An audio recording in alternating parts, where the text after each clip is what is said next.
আসসালামু আলাইকুম প্রিয় শিক্ষার্থী বন্ধুরা, ওয়ালিটি ফাউন্ডেশন ও কম্পিউটার ওয়ার্ল্ডের পক্ষ থেকে আপনাদেরকে জানাই স্বাগত। আজকের পর্বে আমরা শিখব ওভারটাইম স্যালারি শিট। প্রথমে আমি আমার একটা স্যালারি শিট ওপেন করে নিচ্ছি। আপনারা ইতিমধ্যে দেখতে পাচ্ছেন আমার এখানে দুটা ফরম্যাট আছে, একটা হচ্ছে কমপ্লিটলি একটা আছে, আর একটা হচ্ছে আপনার ইনকমপ্লিট। এখন আমি ইনকমপ্লিট ফরম্যাটের সাহায্যে আপনাদেরকেই করে দেখাবো কিভাবে এই স্যালারি শিটটি তৈরি করতে হবে। তার আগে আমরা একটু ফিল্ডের নামের সাথে পরিচিত হয়ে আসি। তার আগে আমরা ফিল্ডের নামগুলো একটু দেখে আসি। সিরিয়াল নাম, employee name, designation, basic, house rent, HR মানে হাউস রেন্ট, MA মানে মেডিকেল অ্যালাউন্স, TA মানে হচ্ছে ট্রাভেল অ্যালাউন্স, OT মানে ওভারটাইম, OTS মানে ওভারটাইম স্যালারি, GP মানে হচ্ছে গ্রস পে, ইনস্যু মানে ইন্স্যুরেন্স, PF মানে প্রভিডেন্ট ফান্ড, TD মানে টোটাল ডিডাকশন, TS মানে হচ্ছে টোটাল স্যালারি। সো আমরা এখন বের করব কিভাবে হাউস রেন্ট বের করতে হবে। তো প্রত্যেকটার সাথে কিন্তু আপনার পার্সেন্টেজ মেনশন করা রয়েছে। ওই পার্সেন্টেজ অনুযায়ী কিন্তু আমাদের প্রত্যেকের provident fund, insurance, medical allowance, travel allowance সবগুলো বের করতে হবে। আর এখানে যত ধরনের পার্সেন্টেজ আমরা দেখতে পাচ্ছি সমস্ত পার্সেন্টেজ কিন্তু আপনার বেসিকের উপরে ভিত্তি করে বের করতে হবে। যখন একটা মানুষ কোনো ফেসিলিটিস পায় ওই অফিসে, তখন তার বেসিকের উপর ভিত্তি করে কিন্তু তার ফেসিলিটিসগুলো নির্ধারণ করা থাকে এবং করা হয়। সো বুঝতেই পারতেছেন তাহলে আমাদের এখন কি করা উচিত বা কি করতে হবে। আমরা এখন প্রথমে হাউস রেন্ট দিয়ে শুরু করব। এর জন্য হাউস রেন্টের ঠিক একটু নিচে সমান চিহ্ন দিলাম। আপনারা নিশ্চয়ই জানেন যে এক্সেলে যোগ, বিয়োগ, গুণ, ভাগ যে কোনো ফলাফল বের করতে হলে আপনাদের সমান চিহ্ন দিয়ে শুরু করতে হবে। এর জন্য সমান চিহ্নটা দিলাম। এখন বেসিক স্যালারি সিলেক্ট করলাম, এখন গুণ চিহ্ন দিলাম 15%, দেন এন্টার প্রেস করে দিলাম। এখন রেজাল্ট যে সেলে আসছে ওই সেলটাকে পুনরায় সিলেক্ট করব, এবার কর্নারে ধরে ড্র্যাগ করব। এভাবে করে আমরা প্রত্যেকটা ফেসিলিটিস বের করব। 10% এটা বের হয়ে গেল আপনার মেডিকেল অ্যালাউন্স। এবার বের করব ট্রাভেল অ্যালাউন্স, সমান চিহ্ন দিলাম, বেসিক সিলেক্ট করলাম, গুণ দিলাম, 17 দিলাম, পার্সেন্টেজ দিলাম, এন্টার প্রেস করলাম। এবার ওই রেজাল্টটা সিলেক্ট করে ড্র্যাগ করে দিলাম। এবার আসি OTS। OTS এর একটু গল্প বলি আপনাদের সাথে, এখন আপনাদের বুঝতে অসুবিধা হবে। আমি প্রথমে করে দেখাচ্ছি। সমান চিহ্ন দিলাম, বেসিককে ভাগ দিলাম 240 দিয়ে, গুণ দিলাম OT মানে ওভার টাইম, সে 40 ঘন্টা ওভার টাইম করেছে। তারপরে হচ্ছে এন্টার। এখন এটা সিলেক্ট করে ড্র্যাগ করে দিন। একটু ওয়েট। আপনি কি ভাবতেছেন এখানে 240 কিভাবে আসবে? ডোন্ট ওয়ারি, আমি বুঝিয়ে দিচ্ছি ক্লিয়ার। 240 হচ্ছে এক মাসের মোট কর্মঘণ্টা।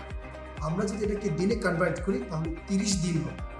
আমরা তো এখন একদিনের স্যালারি কত পাই সেটা বের করবো, আমরা এখন বের করবো 1 ঘন্টায় সে কত পায়। তাহলে না আমরা 40 ঘন্টায় সে কত পাবে সেটা আমরা বের করতে পারবো। এই জন্য 240 হচ্ছে এখানে 1 মাসের মোট কর্মঘণ্টা। আমরা যদি প্রতিদিন 8 ঘন্টা করে যদি আমরা ডিউটি করি, তার মানে 30 দিনে দাঁড়াচ্ছে 240 ঘন্টা। ধরুন আপনি যে অফিসে জব করেন ওই অফিসে বেসিক ডিউটি হচ্ছে 6 ঘন্টা। যদি 6 ঘন্টা হয় তাহলে আপনার 1 মাসে কত ঘন্টা আসে? আপনার বেসিক ডিউটি 180 ঘন্টা। ধরেন আপনি কোনো মাসে 220 ঘন্টা করে ফেলেন, দ্যাট মিনস আপনি 40 ঘন্টা ওভার টাইম করেছেন। এই 40 ঘন্টার স্যালারি কিন্তু আপনাকে বের করতে হবে। এর জন্য বেসিক স্যালারিকে 1 মাসে মোট কর্ম ঘন্টা দিয়ে ভাগ দিয়ে যা পাওয়া যাবে ওইটার সাথে গুণ করতে হবে OT। তার মানে D12 হচ্ছে এখানে বেসিক স্যালারি, 240 হচ্ছে 1 মাসের মোট কর্মঘণ্টা, আর H12 হচ্ছে এখানে ওভার টাইম মানে OT। এখন এন্টার প্রেস করে দিলে রেজাল্টটা চলে আসবে। আশা করি ক্লিয়ার। তারপরে যদি ক্লিয়ার না হন অবশ্যই কমেন্টস সেকশনে আপনি কমেন্ট করে জানাবেন। এবার আসি জিপি। মানে হচ্ছে গ্রস পে, মানে বেসিক স্যালারির সাথে আপনি যে ফেসিলিটিসগুলো পাচ্ছেন সেগুলো টোটাল। এই জন্য সমান চিহ্ন দিলাম, সাম, তারপরে বেসিক থেকে ওটিএস পর্যন্ত সিলেক্ট করব। সিলেক্ট করার পরে ব্র্যাকেট ক্লোজ। আমি কি এখন এন্টার দিব? না, একটু কাজ বাকি আছে।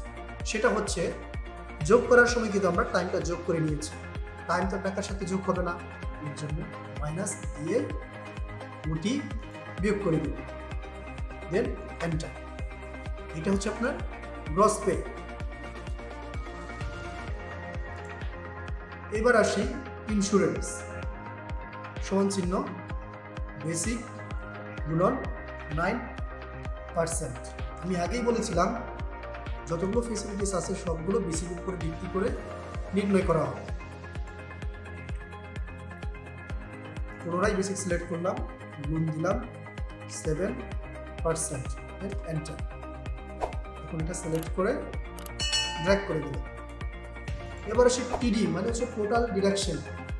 মাস গেলেই অফিস স্পেসিফিক একটা অ্যামাউন্ট আপনার থেকে কেটে রাখা হবে, যেটা আপনি চাকরি থেকে যখন সুইচ করবেন বা পেনশন নেবেন তখন কিন্তু আপনার ওই টাকাগুলো রিটার্ন দেওয়া হবে। তারপরে প্রভিডেন্ট ফান্ড আর ইন্স্যুরেন্স, এটা কিন্তু আপনার টোটাল ডিডাকশনের করে যোগ হয়ে বসে যাবে। এর জন্য সমান চিহ্ন দিলাম, সাম দিলাম, ইন্স্যুরেন্স আর প্রভিডেন্ট ফান্ড সিলেক্ট করলাম, বাট ব্র্যাকেট ক্লোজ করে এন্টার প্রেস করলাম, ড্র্যাগ করলাম। এবার আসি টিএস, মানে টোটাল স্যালারি। মাস গেলে পরে আপনার অ্যাকাউন্টে কিংবা খামে করে যে পরিমাণ টাকা আপনি পাচ্ছেন এটাকে বের করবেন। সমান চিহ্ন দিলাম, gross pay minus total deduction, then enter. এবার আমরা একটু পূর্ণাঙ্গ স্যালারি শিটের সাথে আমরা যে এখন বের করলাম এই স্যালারি শিট একটু মিলিয়ে দেব, ঠিক আছে? এই যে 2250, 2250, 3000, 2250, 2250 সব মিলে গেছে। প্রত্যেকটা অ্যামাউন্ট কিন্তু আমাদের এখন মিল আছে,